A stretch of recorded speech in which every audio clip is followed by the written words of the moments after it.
So, this interesting thing happened yesterday, and I'd like to tell you about it.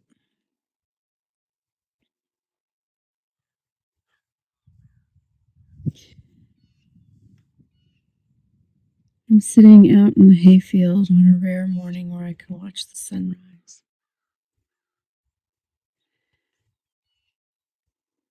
Really enjoying this quiet, peaceful moment.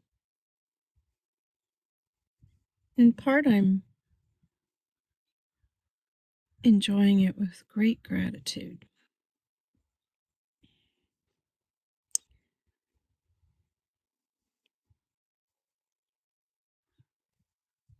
And I want to tell you a story. So, I'm focusing right now on our farmhouse over there.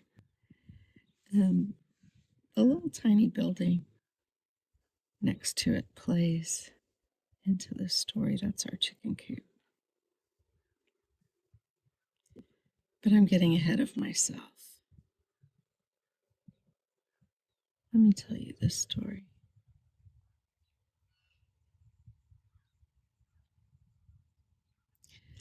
Last spring, when the birds were building nests, I was busy planting spring vegetables. I noticed that we had a very active snake, probably living under our deck. Now, I know some people absolutely loathe snakes, and even some, let's say, not very thoughtful country people will kill a snake if it crosses their path. This big boy, I'm calling it a boy, I have no idea, of course, that lived under our deck, was performing kind of a well needed task for me, and that was he was keeping the mice population under the deck down. That house there wasn't built well, and let's say the foundation around the whole thing could be easily breached by small critters here and there, insects or mice.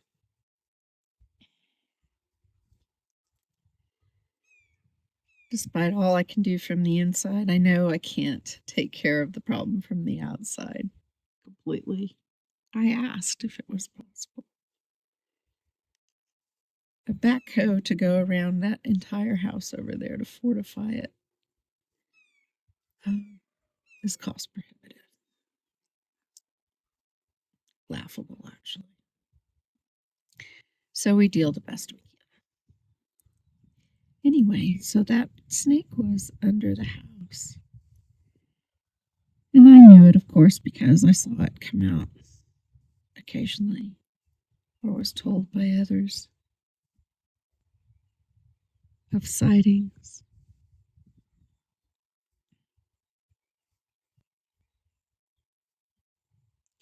Usually in a breathless way. Oh, I don't like snakes. And I would always say, well, as long as he leaves my chickens and barn swallow babies alone, I'm okay with him being under there.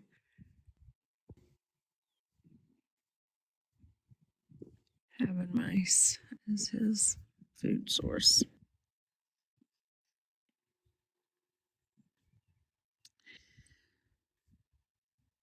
So one day, and I have a photo of it, so I'll put it in this video when I put it together. I ran across our friend crawling up the wall Actually, this is the video, isn't it? Yes. Crawling up the wall towards the swallow's nest, where there were babies already hatched. Actually, he was all the way up by the nest, and he actually had a baby in his mouth, head first, the tail end of the baby and the feet sticking out of his mouth still as he was beginning to swallow this baby alive. And I grabbed a tool, a very handy tool. My husband surprised me one day with this tool. Snake grabber. Here, I'll show you a photo or a video clip and I'll show you how it works. It's a great thing. I ran and grabbed a snake grabber.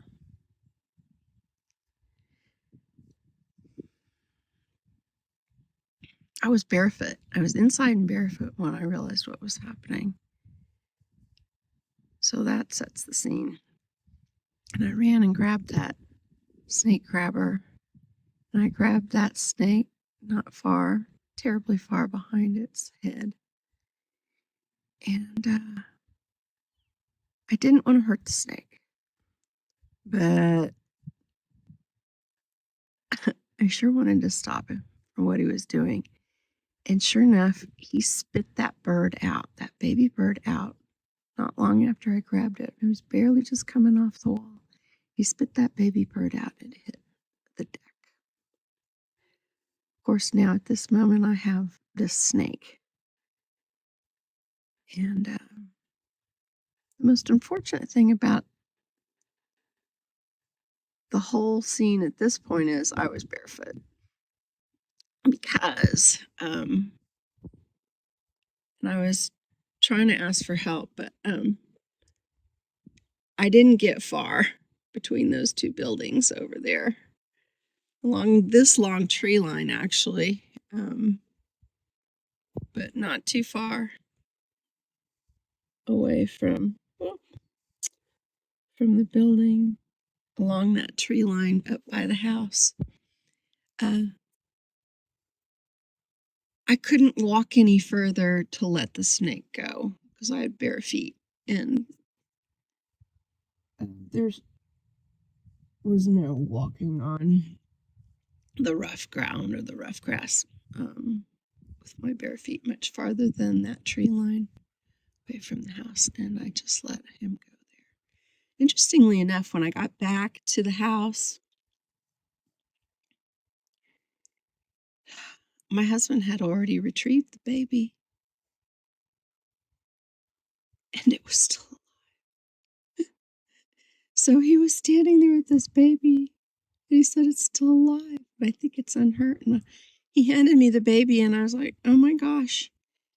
So even though it was practically swallowed whole, it was only half swallowed by the snake. It had fallen, about 9 feet. Fell 9 feet and hit the deck. But it appeared to be okay. And appeared to be just fine, as a matter of fact. So my husband handed me the baby bird, and I put him back in the nest, and that was that day. So now what I want to talk about is what happened next. Let me see. I'm going to zoom in again and point out that little building right there with the light on it, that's our chicken coop. And I've been having less eggs occasionally. I also had a chicken, still have her. I guess a real, quote, country person would throw it in a pot and call it dinner, but I just have now sequestered this chicken away from the others. Why? She can still see them. She can still contact them through some hardware cloth and kind of pretend to be near them. Just can't touch feathers. She pecks eggs, including her own. She pecks eggs, destroying them, and well, anyway. But there are also eggs missing. And one day, I have a photo of that too. I opened up the nest box and, yep, this is what I found. Mr. Snake was back. It's like, damn.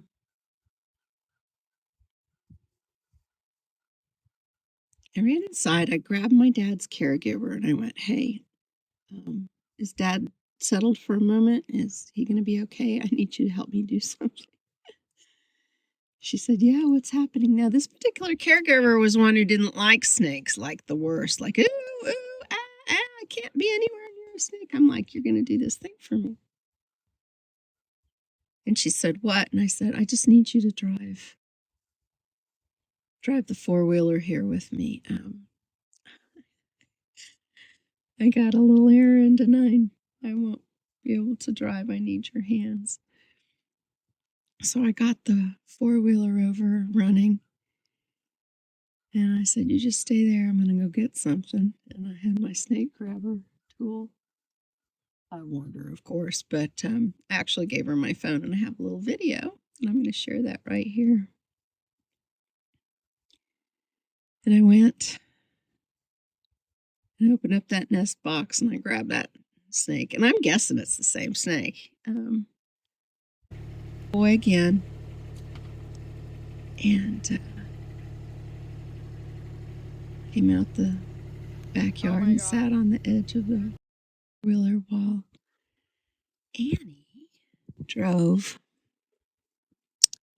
all the way down this tree line. Oh, there's the beautiful sunrise. Oh, look what the camera did. Take a moment. We'll enjoy that in a second. And I went all the way past this tree line, all the way across our creek. Let's watch the sunrise while I finish this story.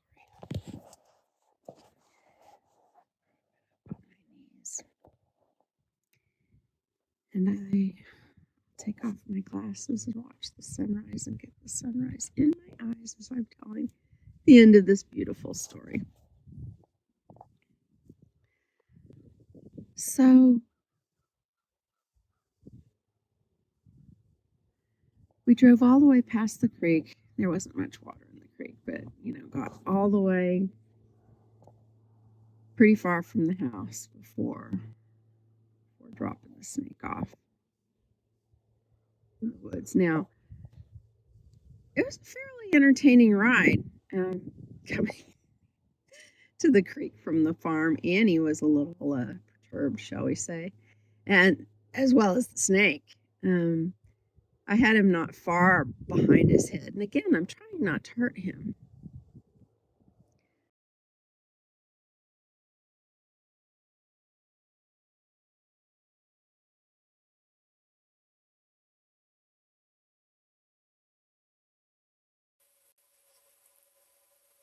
At this point, I'd just like to stop in the story and pay attention to the sun rising. Just for a little while.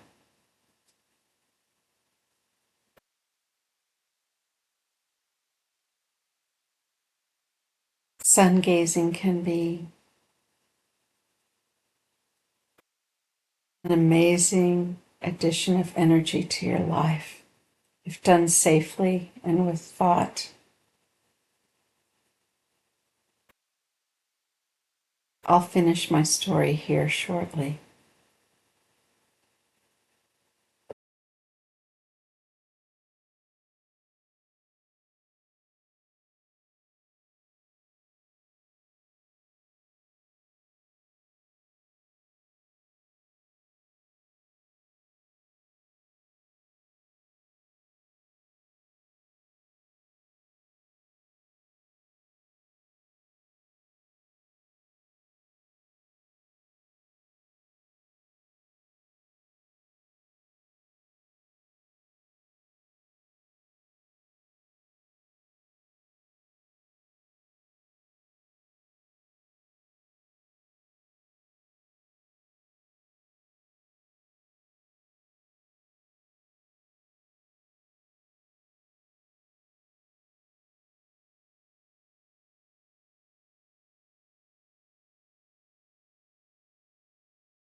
Okay, back to the snake story.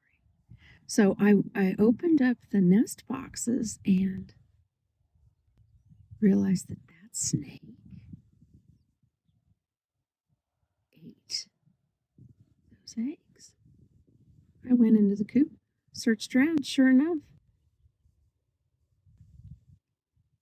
all 4 of the fake eggs that were distributed amongst the nest boxes were gone. And I was absolutely mortified for a variety of reasons. The first one was I didn't want to hurt that snake, and I knew a snake.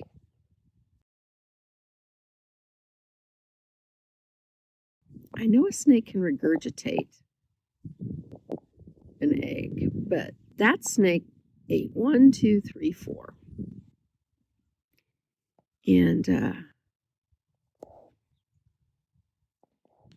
yeah, I thought it might be a death sentence for the snake. I didn't want to hurt him.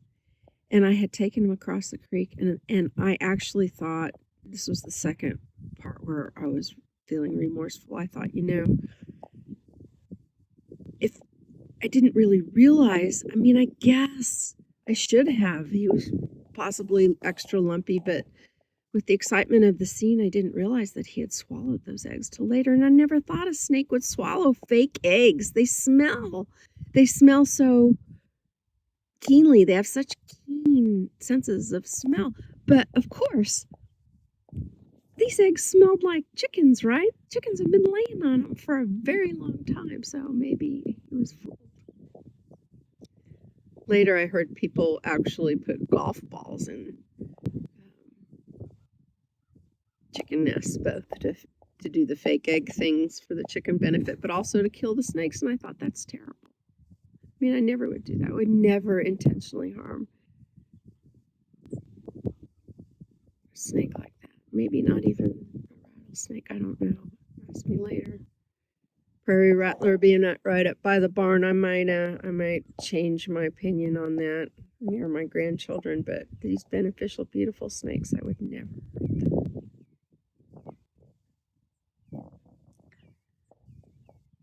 So the story ended. So that was, months ago now.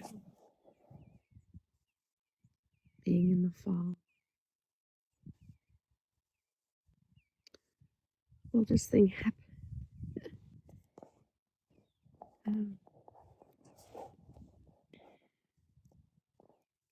My husband was mowing and sent me a photograph. He didn't get off the mower, but he sent me a photograph. And I'm looking down at that photo and I'm like, okay, what am I looking at? And he didn't get very close. They seem like eggs. Here, I'm going to share the photo. And of course, they could have been some fungus or mushrooms that looked like eggs. And I'm like, what kind of eggs look like chicken eggs out in the woods, except for, you got it, those fake eggs. I had felt so guilty about that snake, thinking he probably just, or could have just, spent his last days moving around the woods, possibly trying to expel those eggs and being unable to, maybe, and then simply dying, a slow and probably pretty miserable death. But I felt guilty, and so I had been praying for this snake. I literally been praying for this snake.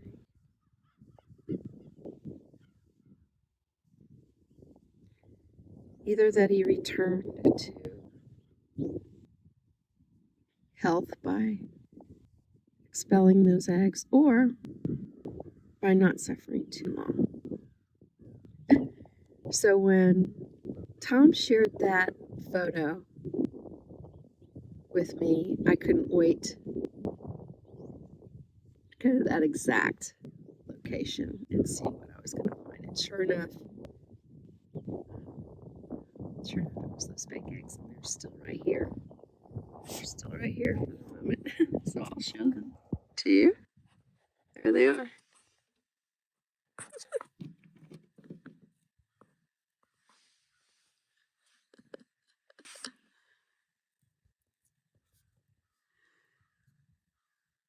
at that.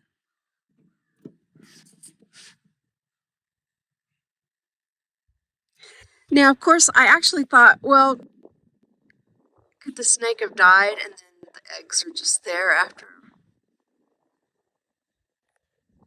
the body decomposed? But there was no evidence of that. And so I think the snake, or Mr. Black Snake, guessing 4.5 to 5 feet. You tell me. A little video clip or that rolled up boy in the nest box, maybe 4. Big boy though. Guess he's okay. I don't know if he could make it all the way back from these woods back to the house, but the egg pecker has not taken my eggs, and swallows have left for the season. So maybe he'll come back and take care of the mice. Thank you for listening to my story. Did you think it was silly that I prayed for a snake? Were you one of the people who saw the thumbnail of this video and said, I hate snakes? I try really, really hard not to hate anything. Not even the ticks or the flies or the mosquitoes. That's a challenge.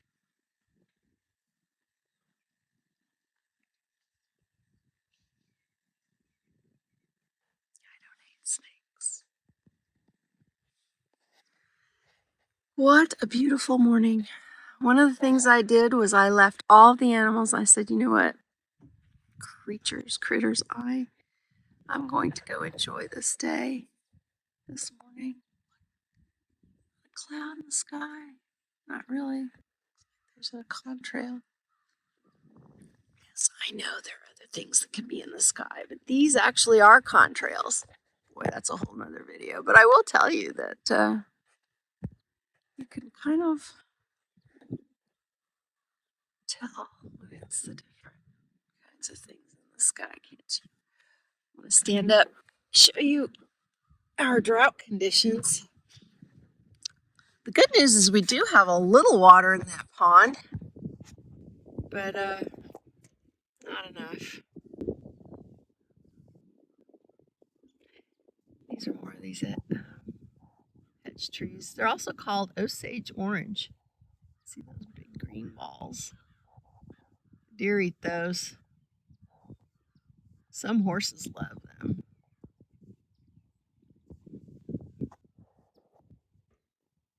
All of mine do. My donkey doesn't touch them though, I don't think. Osage orange, like the Osage Native American tribe. All right, I'm gonna go back to the farmhouse. Take care of everybody. Sending you prayers and blessings. It's beautiful.